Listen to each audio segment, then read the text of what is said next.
Nos vamos a zona si tiene las ganas, no importa la lana, igual no hay. Así que tranquilo, nos vamos para adentro, donde siempre hay, tira Lucho, el entretenimiento. La vida en general se siente igual, la vida en general se siente. Ya, pues silencio, por favor. Ese sabor. Se vive y esto va para rato. Mientras estemos, no perdamos los ratos en que todo evoluciona, todo evoluciona. Muy buenos días, buenas tardes, buenas noches para todos los amigos que se conectan en nuestras redes sociales. Pues les saluda su amigo y coach Cristian Pernet. Estamos transmitiendo hoy, obviamente cumpliendo las ordenanzas de cuarentena desde casa, y tenemos un invitado muy especial, un experto que nos va a ayudar a entender muchísimo de esta realidad que estamos viviendo. Estamos ahora compartiendo la transmisión para que pueda tener mayor impacto en todas las personas que están interesadas en este tema. Yo creo que es una cuestión de... Disculparán cualquier error humano, que estamos aquí con 4 manos para poder comunicar y manejar todo lo que es la plataforma, que anteriormente pues la manejaban por mí. Bueno,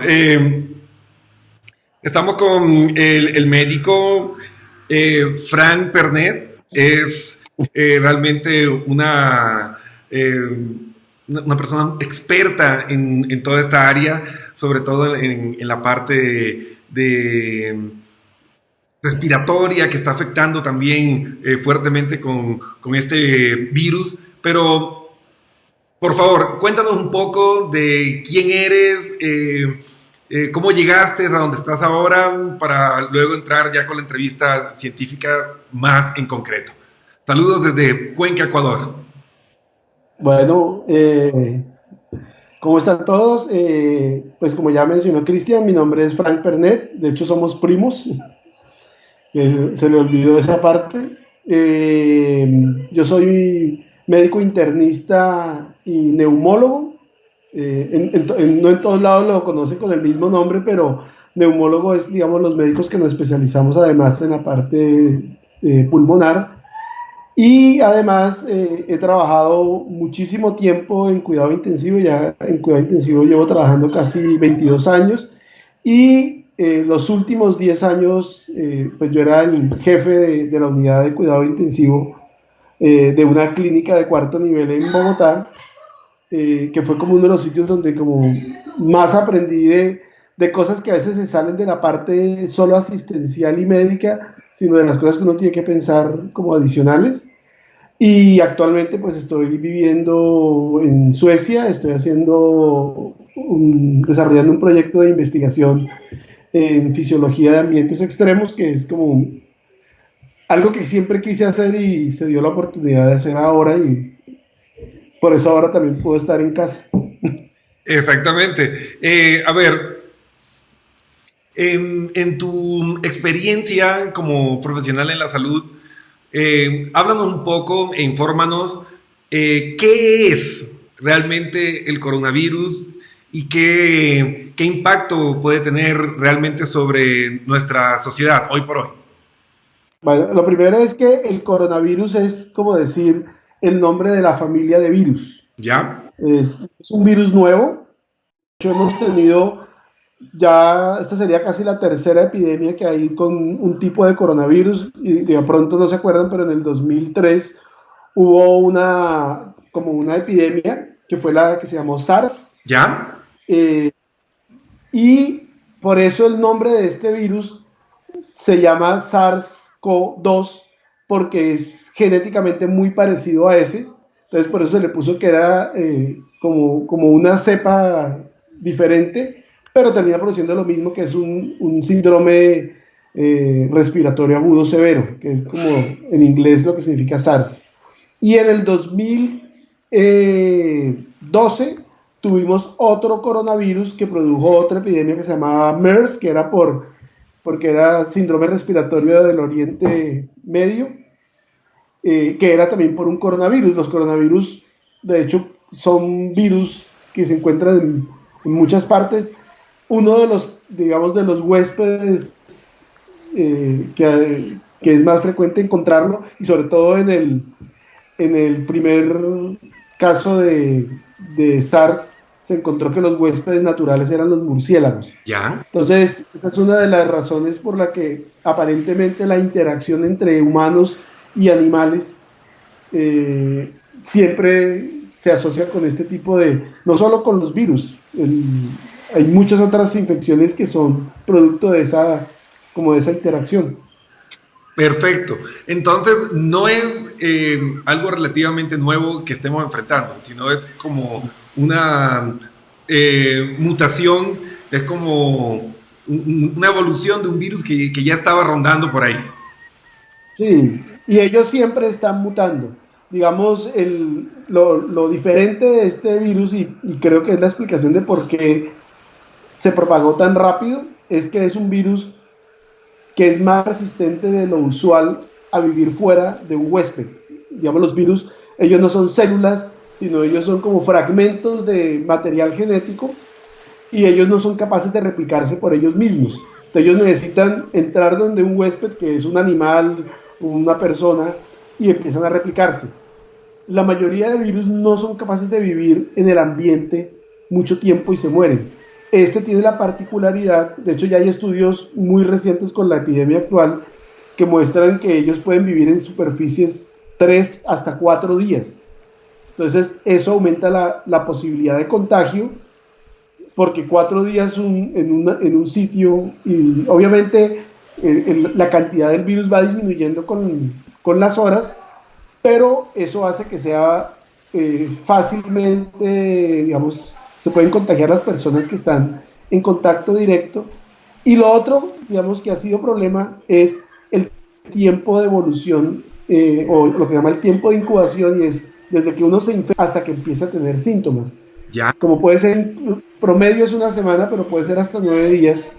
Las personas se infectan y en 9 días, ahora que tenemos la posibilidad, bueno, que teníamos, porque está bloqueado en todos lados, Ya. de movernos de continente a continente en horas, pues eso hizo que fuera más difícil como de controlar el brote inicial, porque ya había gente en muchas partes del mundo. Ya. Entonces sí es un virus diferente, y creo que eso es la razón de por qué estamos ante una pandemia que ocurrió realmente en casi 2 meses. Sí, tenemos ahorita casi 200,000 contagiados, y de los 195, 92 países que hay 162 que están con presencia del coronavirus, ¿no? No es exactamente los datos, pero lo que sorprende es la velocidad con que se esparció por todo el mundo, ¿no? Ahora, Frank, Sí. una pregunta que todos tienen, y bueno, abrimos también la posibilidad de que nos escriban mensajes al chat de la transmisión, haciendo preguntas o inquietudes que tengan muy concretas sobre lo que está sucediendo con el coronavirus y toda esta crisis de salud que estamos viviendo. Frank, cuéntanos, esta medida que ha adoptado prácticamente todo el mundo de un aislamiento total de 15 días en muchos lugares para intentar contener el brote, ¿qué es lo que viene después? O sea, ¿qué es lo que se está evaluando desde el punto de vista de salud? Aislamos a las personas 15 días. Después de los 15 días, ¿qué datos es lo que nos va a arrojar? ¿La vida va a volver a la normalidad o vamos a tener que seguir con restricciones de movilidad dentro de las ciudades? ¿Cómo es el proceso? Porque a veces estamos con la idea como que son 15 días y después de 15 días todo va a volver a la normalidad y listo.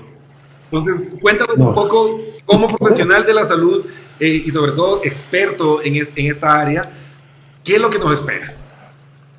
Sí, lo primero es entender el porqué. Nosotros no tenemos ninguna manera real en este momento de matar el virus.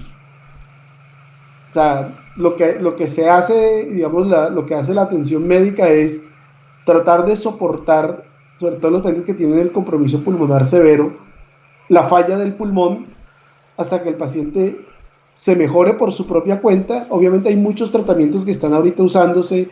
De hecho, China en sus casos de neumonía severa utilizó 5 antivirales. Utilizaban un medicamento también que es para la malaria, pero nadie sabe si eso de verdad sirvió o no. De hecho, muchas de las neumonías virales lo que terminan es, digamos, matando a la persona por las complicaciones y por las sobreinfecciones que ocurren en el pulmón y por la lesión que pueda llegar a ocurrir. Entonces, hasta que nosotros no tengamos una vacuna, que es la que va a evitar que se infecte nueva gente, y que tengamos un medicamento que sea un antiviral real contra el virus, no tenemos cómo detenerlo. Entonces, el virus ahorita, y digamos, hay unos, como hay tanta cosa en internet, hay muchas infografías que dicen que el virus tiene una predilección climática y que se mueve en unas latitudes como más precisas. La gente se le olvida que esas latitudes son las más densamente pobladas, y el problema es ese, es la densidad de población va muy de la mano de la propagación del virus. Entonces, en sitios donde hay una densidad poblacional gigante, el virus se va a propagar rapidísimo porque tú contagias a 2 personas, esas 2, cada una a otras 2, y eso se va, como decir, aumentando exponencialmente los contagios. En sitios donde no hay tanta gente o viven muy aislados, es más difícil que eso ocurra. Entonces, las medidas de lo que se llama el distanciamiento social es tratar de que el pico de casos graves ocurra de manera como diseminada en varios meses. No que yo tenga 80,000 casos en un mes, sino que yo tenga 80,000 casos en un año. Eso hace que mi sistema de salud pueda tratar de manera adecuada a los enfermos que van llegando, y no lo que pasó en Italia, que sobrepasó las capacidades del sistema de salud. De hecho, habían unidades de cuidado intensivo de personas que conozco que me mandaron, donde solo había pacientes de coronavirus, o sea, los pacientes con infartos, con trombosis, con cánceres, con otras infecciones, no tenían camas. Entonces, la mortalidad se ha subido mucho, es porque cuando hay tanta demanda y hay poca capacidad de respuesta, pues tú no puedes hacer las cosas que debes hacer. Eso ocurrió en una epidemia que tuvimos en el 2009 con influenza, la H1N1, que cuando pasó todo y empezaron a mirar los países, había países donde la mortalidad era mínima y había países donde la mortalidad era gigantesca. Y la razón no era que fuera un virus diferente ni que en Italia llegó una cepa más grave, no.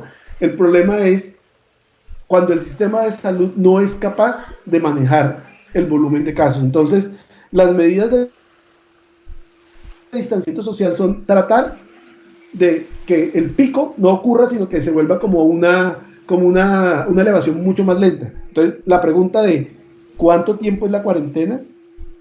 Creo que no se puede responder. Lo de las 2 semanas es porque es la única manera que un país tiene como para frenar ese brote.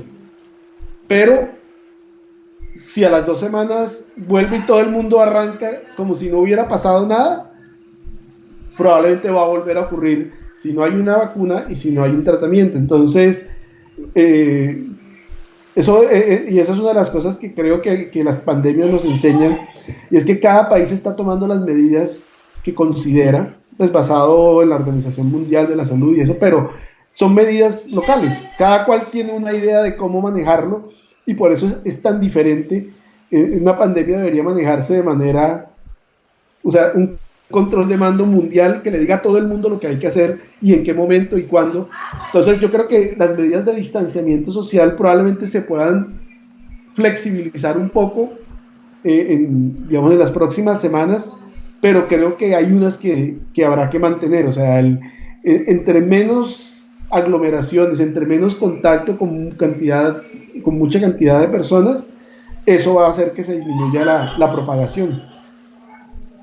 Bueno, y esto es importante porque hay muchas personas, y me están preguntando por interno, cuáles eran las medidas y qué va a pasar después. Y evidentemente, pues vamos a seguir y va a tocar mantener medidas de restricción de movilidad para evitar que colapse. Fran, vos estuviste también mucho tiempo dirigiendo un área del Hospital Militar en Bogotá, en Colombia, ¿no? No. A ver, me equivoqué, a ver, ilústrame, o era del country. Sí, eso en el country. Ah, perfecto, ok. En el country, unidad de cuidado intensivo. En el militar fue donde yo me formé como especialista. Perfecto. Fran, vos que has tenido todo este tiempo conociendo el sistema de salud en Latinoamérica, que te parece mucho, ¿crees que nuestros sistemas de salud están preparados para manejar esta epidemia? No. No, porque nosotros tenemos digamos, yo hablo por Colombia porque no conozco todo el mundo, pero Colombia tiene un sistema de salud que no depende del Estado, depende de unos entes particulares. Y esas son empresas, y las empresas, su objetivo siempre es el lucro. O sea, nadie monta una empresa para perder dinero, todos montan una empresa porque quieren lucrarse de eso. Y en estos casos es cuando definitivamente no se va a lucrar nadie, porque estos casos obviamente van a incurrir con pérdidas en el sistema.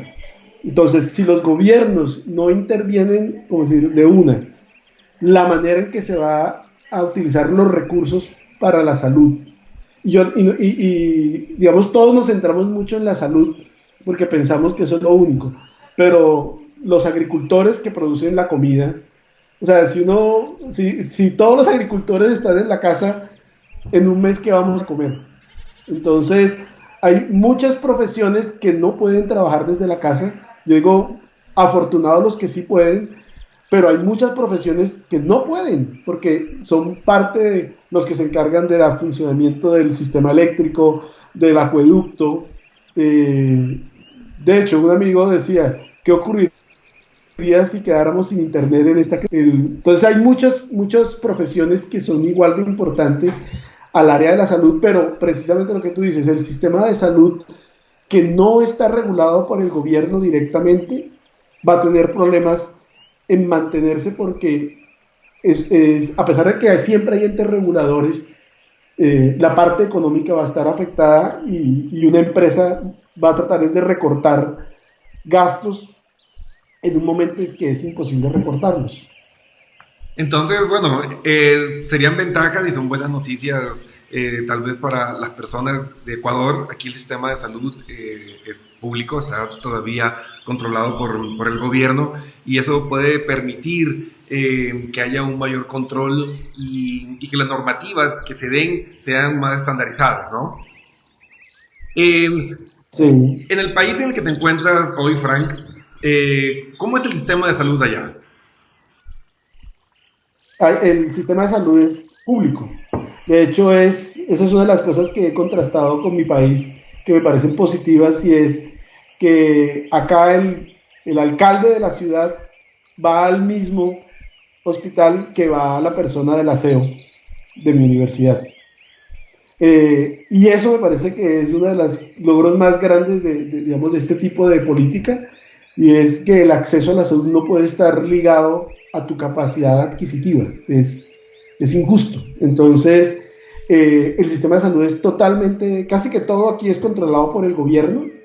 Entonces, de hecho, ya ellos pudieron mover unas partidas presupuestales para enfocarse en las áreas que necesitan apoyo en este momento para salir de la crisis. Entonces, yo veo que eso es algo muy positivo cuando el sistema de salud depende completamente de una cabeza, ojalá pensante, que está destinando como los recursos y los dineros de manera correcta, no pensando en intereses personales, que ese es el problema de otros sistemas que sean privados. Perfecto. Es esperanzador para los países que aún mantienen la salud pública y que está regulada por el Estado, también para que analicemos que no todo es malo, ¿no? A veces es fácil criticar a los gobiernos, pero no nos damos cuenta de las ventajas que sí tenemos. Frank, tengo una pregunta de un televidente. Nos dice cuáles son las enfermedades que complican o pueden hacer que un contagio con este virus pueda tener consecuencias catastróficas en la salud de una persona. Bueno, sobre eso ha salido mucha información y por eso quiero, antes de dar la opinión, la información está saliendo en un momento agudo y estamos viendo cosas que probablemente puedan tener un sesgo. Todos ya saben, porque creo que todos lo han visto, que los grupos más afectados son las personas ancianas y las personas que tienen alguna enfermedad cardíaca o pulmonar previa. ¿Cardíaca o pulmonar? Sí. Ese grupo es el mismo que tiene mayor mortalidad en todas las infecciones. O sea, cuando uno tiene una infección, el cuerpo está sometido a un estrés y tiene que luchar contra esa infección. Pero si tu cuerpo además tiene una falla en el corazón y una falla pulmonar, tu cuerpo es incapaz de responder adecuadamente y por eso son las personas más frágiles ante una infección. Lo mismo, el sistema inmunológico de los niños no es igual al de un anciano. El sistema inmune también envejece. Entonces la capacidad de responder también es menor. Entonces, digamos, no es de extrañar, y de hecho por eso las campañas de vacunación para influenza y todo están orientadas a ese grupo de personas, porque siempre las personas con alguna enfermedad crónica o las personas mayores, muy mayores, tienen riesgo. Obviamente, eso no quiere decir que a la gente más joven y sin enfermedades no le pueda dar. Claro que le puede dar. O sea, yo a la edad que estoy me podría complicar, independientemente de que soy adulto joven, entre comillas. Exacto, tus probabilidades son menores que si tuvieras 95 y tuvieras un cáncer pulmonar. Son menores, pero no quiere decir que uno está blindado. Eso es como algo, porque nosotros estamos viendo esas estadísticas, entonces uno dice, sí, el 30% son mayores de 80, pero hay un 3% que son mayores de 50. Y creo que nadie quisiera estar en ese 3%, porque es que el 3% parece poco, pero cuando estamos hablando de millones de personas, 3% es bastante. Entonces, yo creo que por eso, por ejemplo, las estadísticas de China, no hubo, de Italia, no han habido muertos menores de 19 años. ¿Ya? Entonces, dice, yo tengo 19, entonces yo puedo estar tranquilo porque no ha habido muertos. Pero todavía no hemos visto las secuelas que deje el compromiso pulmonar, porque a veces deja lesiones en el pulmón. Los pacientes generalmente requieren estar intubados de 2 a 3 semanas y créanme que eso no es nada agradable. O sea, el sobrevivir no quiere decir que usted quedó perfecto. Y ya todo salió bien y sigo como si nada. Exacto, o sea, porque ahorita todo el mundo se concentra en solo ver mortalidad, pero hay que ver después lo que es la morbilidad, o sea, las lesiones que quedan. Entonces, por eso yo creo que las medidas se aplican desde niños hasta adultos, porque todos tenemos ese riesgo. O sea, nadie puede decir que como es solo el 1%, pero cuando el 1% es 1, ya ahí sí es importante. Entonces, o cuando ese 1% tiene nombre y apellido y es tu papá, tu mamá, tu abuela o tus tíos, ¿no? Exactamente. Fran, una pregunta. ¿Es cierto que las lesiones pulmonares son irreversibles? Esa pregunta no la podemos responder todavía. Digamos, sí es muy común en las neumonías por virus que dejen fibrosis. La fibrosis son cicatrices en el pulmón donde hubo la infección. Casi todas las infecciones en el pulmón producen algo de cicatriz, ¿ya? Pero no son severas y generalmente no se notan. Pero dependiendo de la severidad, sí puede haber, digamos, lesiones que se ven en las tomografías como fibrosis pulmonar. Yo creo que es prematuro decir en este momento si eso va a ser algo permanente, pero digamos hay datos de pacientes que han quedado con algo de compromiso pulmonar, pero para saber exactamente el grado de severidad y si eso no es reversible, creo que todavía no tenemos como la información suficiente para decir eso. O sea, nos queda un largo camino todavía de investigación sobre las consecuencias y en sí lo que va a representar haber pasado por una infección pulmonar, ¿no? Sí. Frank, tengo una pregunta desde el lado familiar. Luis Miller te saluda y hace una pregunta. Luis pregunta, ¿qué tan cierto es que las defensas se pueden subir con medicamentos u otras prácticas urbanas? ¿Urbanas? Sí, o sea, caseras, así como, no sé, por aquí está el BIR, que supuestamente sube las defensas y como que te blinda para que no te enfermes, y por ahí está también la pulmonara, que es un medicamento, un fitomedicamento, y dicen que eso te sube las defensas y que por poco no te va a enfermar. ¿Verdad o leyenda urbana? Bueno, el sistema inmunológico, que es lo que se llama el sistema de defensa, tiene muchos actores. O sea, hay un tipo de inmunidad que se llama la celular, que es la que depende de células explícitas que van a atacar directamente el virus o la bacteria, y hay la inmunidad humoral, que está mediada es por la producción de sustancias que son anticuerpos. Realmente, como decir, que algo diga que yo me tomo esto y ellos van a funcionar mejor, no. Lo que hay que tener claro es, el sistema inmunológico hay que tenerlo funcionando bien, o sea, tener un sistema inmune sano contra un sistema inmune enfermo. Entonces, ahí sí hay cosas que, digamos, como dicen, de la vida urbana, que sabemos que alteran nuestra capacidad de defendernos. Entonces, 1, el estrés. 2, 3, la falta de sol. 4, sí, la mala alimentación. Entonces, por ejemplo, digamos, no es que eso lo mejore, pero digamos hace que funcione como deba funcionar, es consumir gran cantidad de frutas, verduras, porque digamos no es que haya una vitamina que sea la píldora dorada para la inmunidad. O sea, uno necesita vitamina C, vitamina E, necesita zinc, o sea, hay muchas cosas juntas. Entonces, digamos, una alimentación en la que predomine, por ejemplo, la harina, carnes rojas, probablemente no va a ser tan buena contra una donde hay un consumo de frutas, de verduras. Entonces, si uno lo resume, ¿cómo hacer uno para tener un sistema inmune?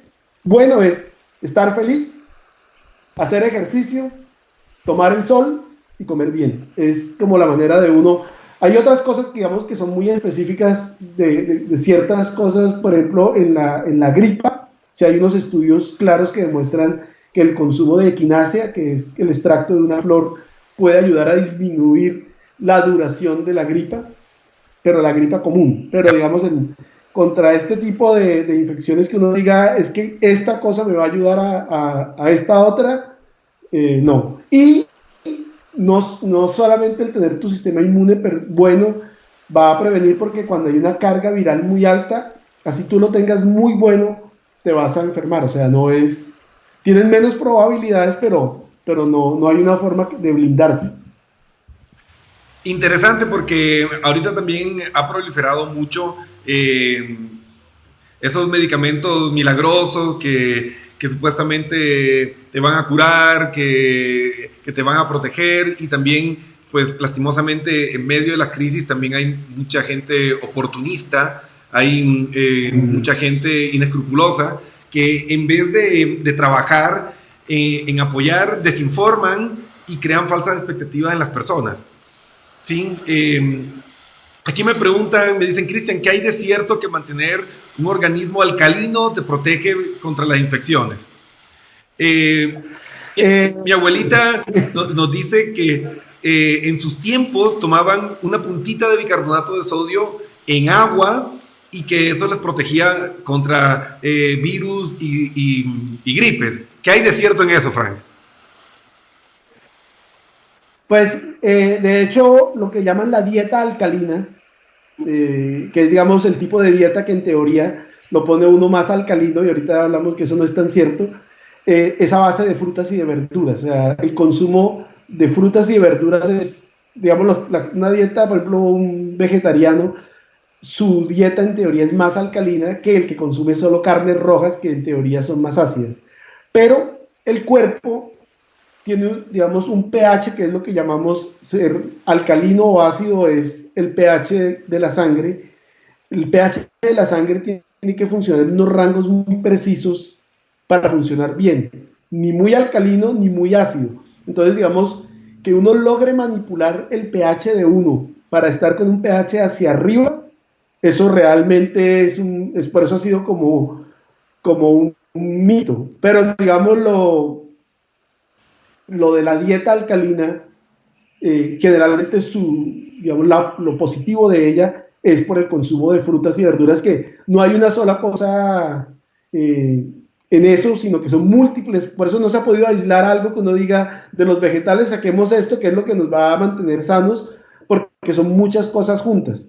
Lo del bicarbonato en la gota, también mis abuelas lo usaban. Creo que no es malo, porque de alguna manera sí puede ayudar a que esté, como si en el rango más alcalino. Pero, o sea, no me parece que sea algo negativo. Ya, o sea, y no hay ningún efecto secundario en que tomes 1 o 2 vasos de agua con una puntita de bicarbonato en, no sé, en la flora intestinal o en la mucosa estomacal, ¿no? No, eso ayuda incluso un poquito más, es en el pH urinario, que el pH urinario uno sí puede ayudarlo como a modificar, y digamos cuando la orina, por ejemplo, es alcalina, eso ayuda como a evitar que se formen cálculos, más funciones como eso, pero no tiene, digamos, una cantidad pequeña en agua, no tiene ningún riesgo como para la salud. Ya, muy bien. Mi estimado Frank, aquí me están preguntando también sobre los factores de transferencia. ¿Los factores de transferencia ayudan, suman o son irrelevantes en esta guerra biológica que estamos viviendo contra la naturaleza hoy por hoy? Pues hasta el momento no ha habido ningún estudio serio que compruebe que sirvan para algo. Entonces, como digamos, yo ejerzo pues el tipo de medicina tradicional. Yo me baso, digamos, para mis juicios en lo que se ha podido demostrar.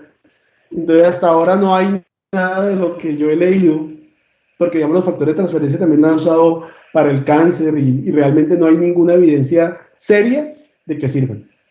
Ya, eso es interesante porque hay veces que le ponemos mucha fe a pruebas o aspectos. Yo personalmente pensaba que los factores de transferencia sí aportaban positivamente.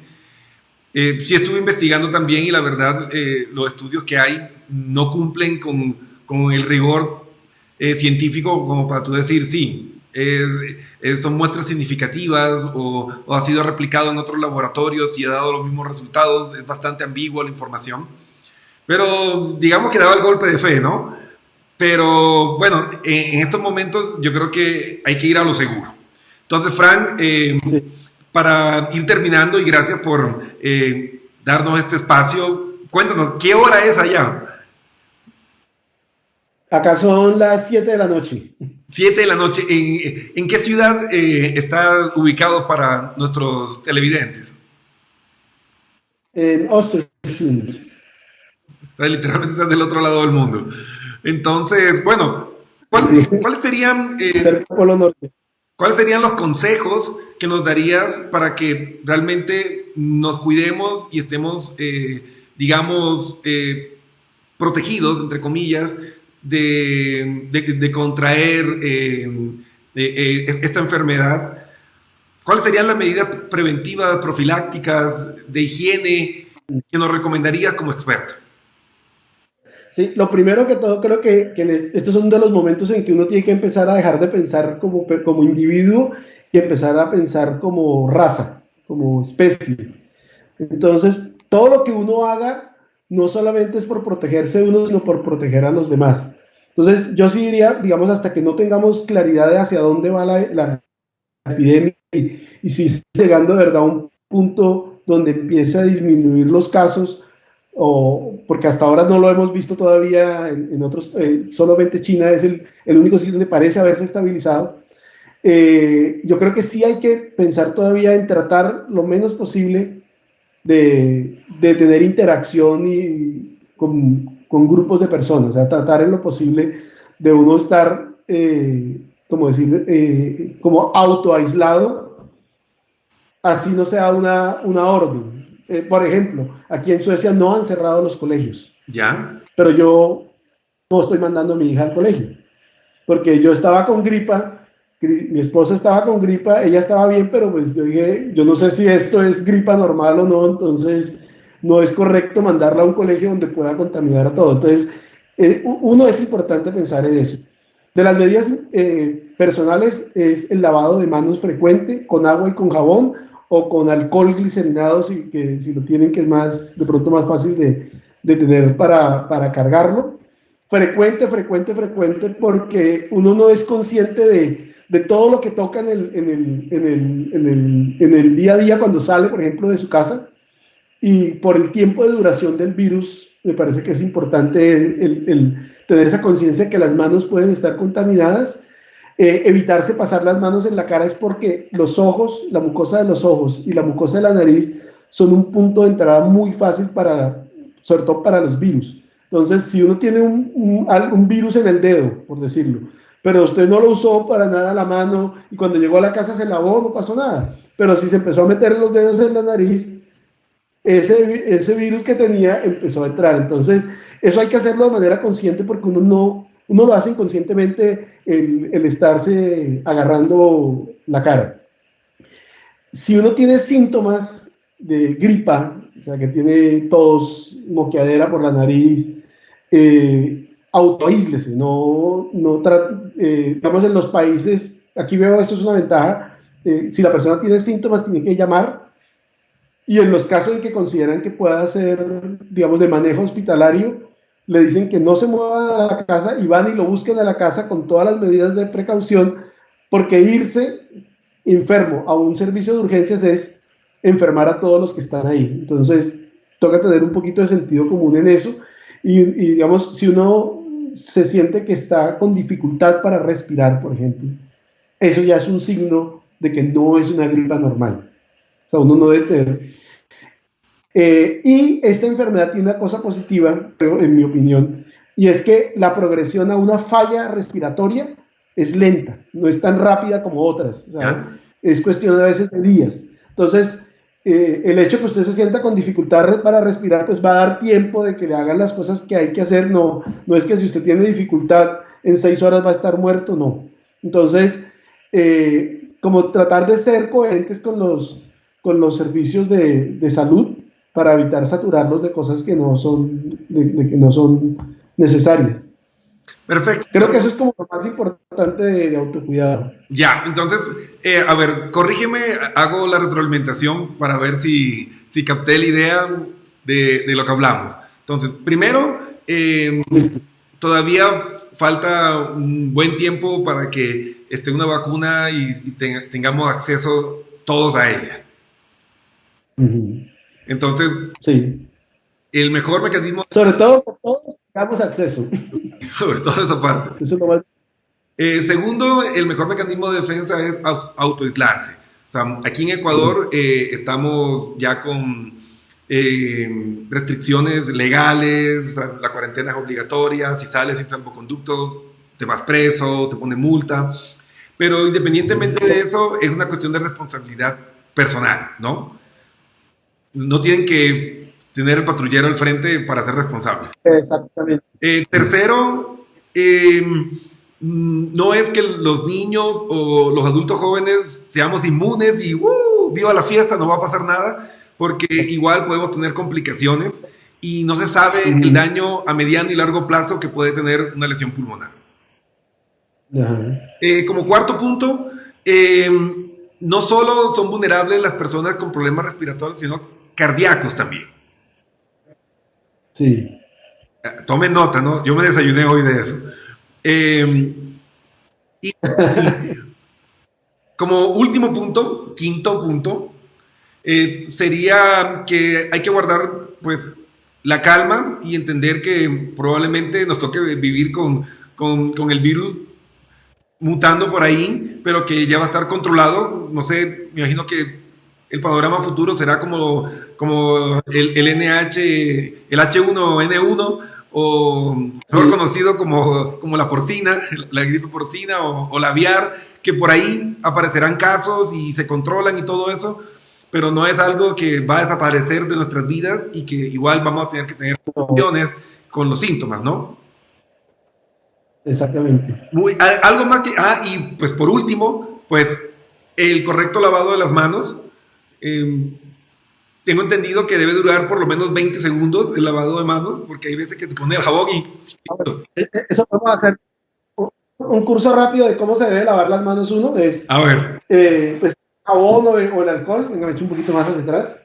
Entonces siempre debe ser primero palmas, después el dorso, así, de cada lado, después pulgares y las uñas. Entonces uno hace eso, así,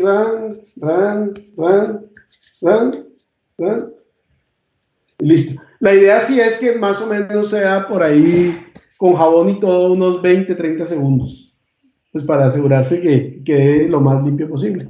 Perfecto. Bueno, Frank, muchas gracias por darnos este espacio.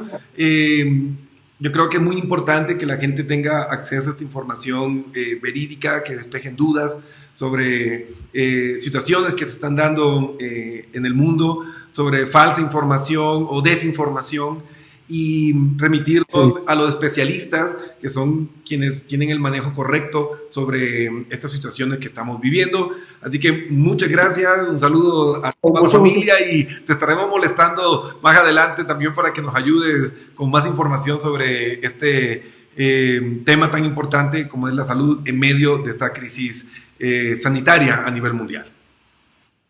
Claro que sí, primo. Bueno, entonces, amigos, muchas gracias por todo, ha sido un placer y recuerden que pueden seguir escribiéndonos por interno si necesitan apoyo emocional, que es nuestra área de especialidad, y estaremos encantados de proveerles esa asesoría y consejos de manera gratuita, porque ahorita es una cuestión de todos. Así que muchas gracias, se despide su amigo coach Cristian Pernet y el médico internista Frank Pernet. Adiós. Adiós. It's a musical life.